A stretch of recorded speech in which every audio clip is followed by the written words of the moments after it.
Hey guys, welcome back to my channel. कैसे हैं आप सभी? उम्मीद करती हूँ आप लोग अच्छे होंगे, स्वस्थ होंगे और मस्त होंगे।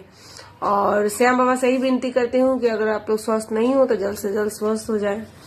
और हम लोग एक बात कहना था, सीधी टॉपिक पे आ गई हूँ, इसके लिए सॉरी।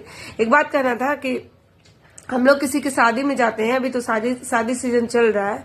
अगर हम लोग किसी की शादी में जाते हैं तो उसके लिए एक तोहफे का वो लिफाफा लेकर जाते हैं, तोहफे वाला, चाहे उसमें पैसे हो या फिर कुछ भी लेकर जाते हैं। मतलब लेकर जाते ही जाते हैं, ऐसा नहीं जा सकते हैं, इंसल्ट होगा कि खाली हाथ आया है। तो वहां पे दिखावा होता है कि इंसल्ट ना हो कि क्यों आया ऐसे। और वही अगर हम किसी मरीज से मिलने हॉस्पिटल जाते हैं तो वहां पे हम खाली हाथ जाते हैं। सोचने की बात है। जबकि ठीक है, वहां पे इंसल्ट होगा, वहां पे गेस्ट लोग रहते हैं, इंसल्ट होगा। और यहाँ पे मरीज के परिवार ही रहते हैं, डॉक्टर्स होते हैं, नर्स होती हैं, बाकी कोई बाहरी लोग होते हैं।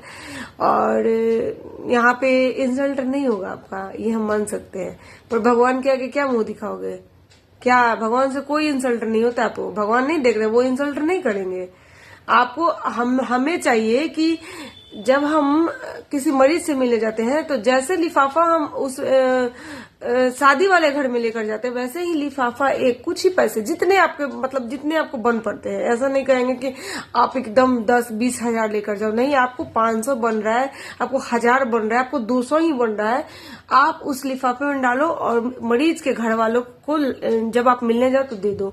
अरे कम से कम एक केजी, अगर 200 ही ले जाते हो तो 1 केजी सेब तो आएगा। मरीज जो होते हैं, पेशेंट होते हैं, उनको 1 केजी सेब तो आएगा। अगर 500 देते हो तो उनका कुछ दवा तो हो जाएगा।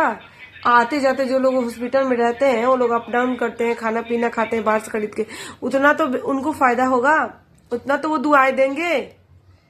और जिस हालात में मरीज के परिवार वाले रहते हैं, पेशेंट के परिवार वाले रहते हैं, उस हालात में अगर आपको वो दुआएं देंगे तो आपको दुआएं कितनी लगेंगी और कितना फलेंगे फूलेंगे, ये चीज आपने कभी सोचा है? शादी वाले घर में आपने नोटिस किया होगा कि चाहे कितना भी अच्छा गिफ्ट ले जाओ, कितना ही पैसा दे दो, वो लोग लेते समय बस लिए और उस समय बस ठीक है, देना पड़ता है, ये हम भी जानते हैं कि देना पड़ता है। वो भी देते हैं, हम भी देते हैं, मतलब ये देना पड़ता है। ये नहीं करेंगे शादी वाले घर में मत ले जाओ, लेकर जाओ वहां, लेकिन मरीज से मिलने जाओ तो प्लीज आप लोग खाली हाथ मत जाओ।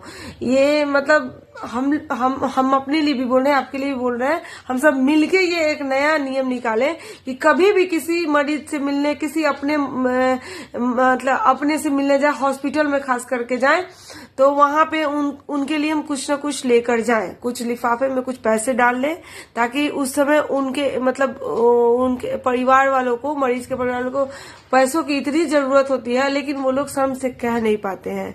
और कोई पूछता भी है कोई चीज का दिक्कत हो, बहुत लोग बोलता है जाके कोई दिक्कत हो तो बताना, लेकिन वो बता नहीं पाते हैं। बोलते क्या ही बोले, क्या सोचेगा, ये वो बिना कहे आप चुपचाप उस आदमी को, और वो जो मदद करोगे ना वो हमेशा याद रखेगा। शादी वाले घर में तो कुछ लेकर जाओ तो बस तुम लेते हैं, उसी टाइम हाथ मिलाए, सामान लिए, उसके बाद सामान ले जाकर स्टोर रूम में या फिर जहाँ पे दुल्हन के अगर आजू बाजू में कोई रूम रहता होगा या फिर दूल्हे का, उस टाइम में सामान ले जाके रख देते हैं। वो देखता भी, अगर आपने पर्ची नहीं डाली होती है ना कि मैंने ये सामान दिया शादी वाले घर में, तो आपका सामान को कोई याद भी नहीं रखेगा जब तक पर्ची नाम का डालोगे नहीं, ठीक है। और विदाउट पर्ची का अगर आप मरीज के परिवार वालों को कुछ दे देते हो, पैसे या कुछ भी ले जाकर, तो विदाउट पर्ची वो लोग आपको आजीवन याद रखेंगे। ये चीज याद रखना मेरी बात है। इसलिए एक नया नियम निकालिए, जब भी किसी मरीज से मिले जाइए तो कुछ ना कुछ लेकर जाइए। भले आपके पास 100 रुपए बन पड़ते हैं, आपके पास 200 रुपए बन पड़ते हैं, 100 रुपए ले जाओगे तो कम से कम 5 पैकेट ब्रेड तो खाएगा, 5 दिन ब्रेड तो खाएगा दूध में गला के, इतना तो करेगा। कुछ ना कुछ करो भाई।